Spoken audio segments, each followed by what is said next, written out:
साथियों नमस्कार।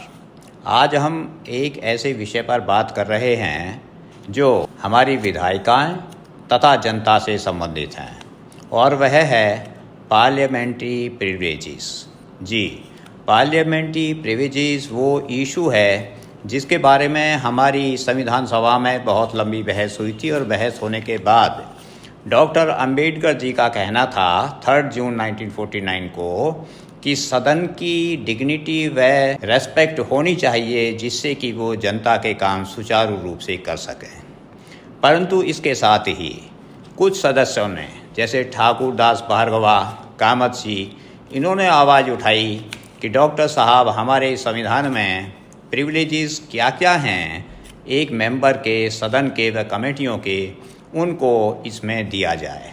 लेकिन इसमें किन्हीं कारणों से असमर्थता जाहिर करते हुए डॉक्टर अंबेडकर जी ने रिप्लाई में कहा कि हमारे संविधान में वही पार्लियामेंट्री प्रिविलेज होंगे जो हाउस ऑफ कॉमन्स में 26 जनवरी 1950 को हाउस ऑफ कॉमन्स में थे, क्योंकि पूरे कोडिफाइड करने उनके लिस्ट देना हमारे संविधान में संभव नहीं हो सका। इस बारे में पंडित ठाकुर दास भार्गवा ने बहस में कहा कि अगर ऐसा नहीं होगा तो ये rights, privileges holding of arms without licences की तरह होंगे।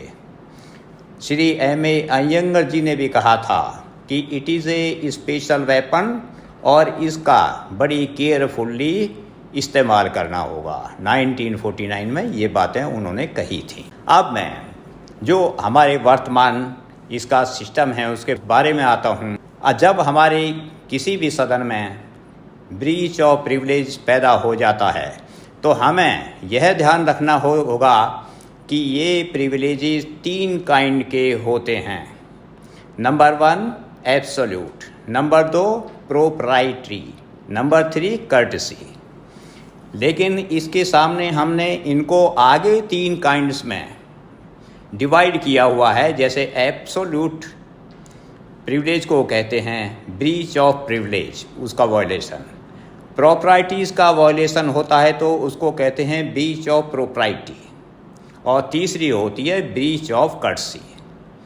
ब्रीच एब्सोल्यूट मेंबर्स के बारे में होते हैं, प्रॉपर्टी शब्द से ही निकला है, और कर्टसी स्पेशल होता है हमारे एडमिनिस्ट्रेशन के सदस्यों के बारे में जो आजकल विशेष चर्चा का विषय बने भी रहते हैं। और इसी के बारे में मैंने इसको डिफ़ाइन करने की, अलग अलग कैटेगराइज करने की कोशिश की है। तो ये 3 कैटेगरी हमारी होती हैं। स्पष्ट रूप से हमारे संविधान विशेषज्ञों ने कहा है कि एब्सोल्यूट प्रिविलेज यानी कि ब्रीच ऑफ प्रिविलेज ये तो एब्सोल्यूट है, जबकि breach of propriety and breach of courtesy ये ब्रीच ऑफ प्रिविलेज की डेफिनेशन में स्पेसिफिकली नहीं आते, क्योंकि ये प्रोप्राइटी हैं और कर्टसी हैं। जहाँ तक इनकी एप्लीकेबिलिटी की बात है तो ये सिर्फ मेंबर को वही एप्लीकेबल हैं जब वो पार्लियामेंट्री ड्यूटीज़ पर होंगे। और पार्लियामेंट्री ड्यूटीज़ पर वो कब माने जाते हैं कि जब सदन बैठा हुआ हो या कोई मेंबर सदन में आ रहा हो या जा रहा हो, या कोई मेंबर सदन की कमेटी या कॉन्फ्रेंसेस के लिए आ रहा हो या जा रहा हो, या जो हमारे provisions section 135A code of civil procedure 1908 में दिए हुए हैं।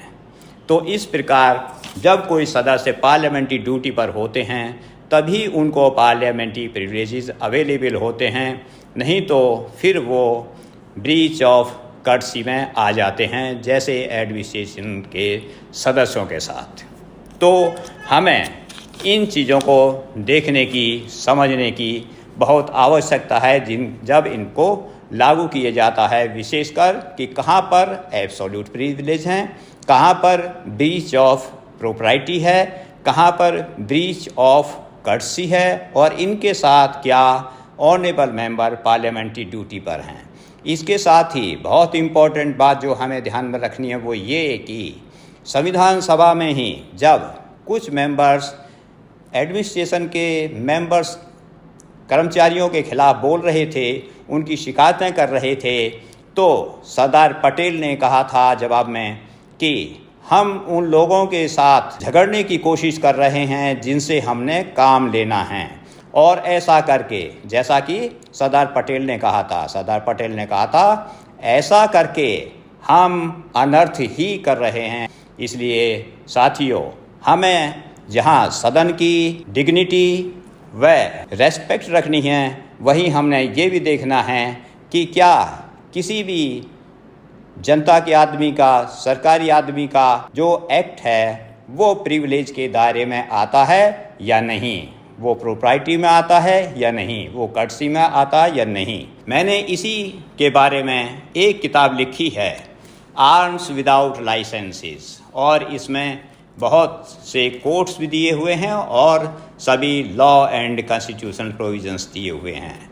धन्यवाद। जय हिंद।